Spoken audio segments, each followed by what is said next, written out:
ایک چھوٹے سے کمرے میں ایک خوبصورت طوطا لکڑی کے پنجرے میں رہتا تھا۔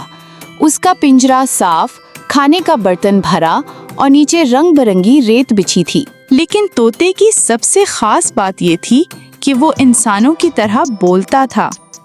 روز شام کو بچے اس کے ارد گرد جمع ہو جاتے اور کہتے، کہانی سناؤ نا۔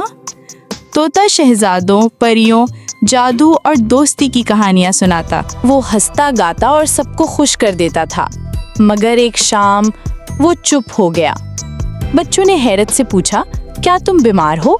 طوطا آہستہ سے بولا، نہیں، بس دل اداس ہے۔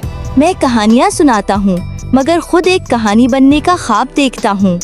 میں چاہتا ہوں آسمان کو چھو لوں، بادلوں سے باتیں کروں۔ بچے خاموش ہو گئے، کسی کے پاس کوئی جواب نہ تھا۔ ایک چھوٹے بچے نے آہستہ سے پوچھا، لیکن تم تو ہمارے دوست ہو۔ طوطا مسکرایا، دوستی قید میں اچھی لگتی ہیں یا آزاد فضا میں؟ اس رات بچے پنجرا کھولنے کی ہمت نہ کر سکے، لیکن سب خاموش تھے۔ اگلی صبح جب سورج نکلا، پنجرا کھلا تھا۔ طوطا اڑ چکا تھا کسی نئی کہانی کا کردار بننے۔